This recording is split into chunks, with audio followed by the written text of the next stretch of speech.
Magandang araw mga kaibigan, saan man kayo nanonood, Luzon, Visayas at Mindanao at saan mang sulok ng mundo.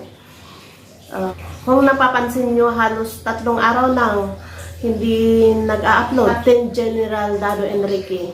Ano kaya ang nangyari sa kanya?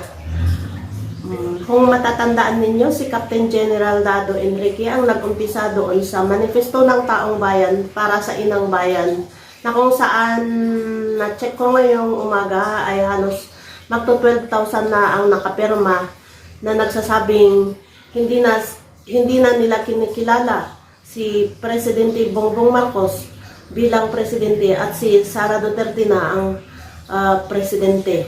Ngayon ay hindi na natin makita ang post ni Pinoy Survivor o Captain General Dado Enrique at maging sa kanyang Facebook ay hindi siya nag-a-upload. At ito namang si General Macanas ay binalaan ng PNP dahil sa kanyang upload na AFP-PNP Generals convincing PBBM to resign. At yun nga sinabi ni General Fajardo na to all spreader of fake news, we are monitoring you. Mukhang mainit ngayon ang administrasyon kina General Dado Enrique at General Macanas. Aabangan natin ang mga susunod na pangyayari. Isusunod kaya kay General Bantag ang 2 retired na sundalo na lumalaban sa mga maling ginagawa ng administrasyon ni PBBM? Samantala, panoorin natin ang balita ng UNTV tungkol sa post ni General Macanas na AFP-PNP Generals convincing PBBM to resign. At ito ang sinasabi ni General Fajardo, to all spreader of fake news, we are monitoring you.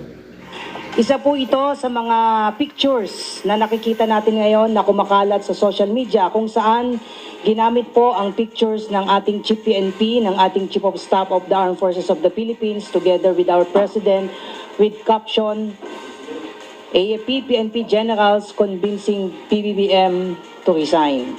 Again, inuulit po natin, to all spreader of fake news, we are monitoring you para po matigil na po natin itong mga ganitong maling aktibidad. At once ma-identify po namin kayo, we will file appropriate charges once matukoy po natin kung sino po ang nagpapakalat ng ganitong klaseng fake news using the picture of our Chief PNP. Mahal po ng inyong pambansang pulisya ang ating bayan. We will always uphold the Constitution and obey legal orders of the duly constituted authorities.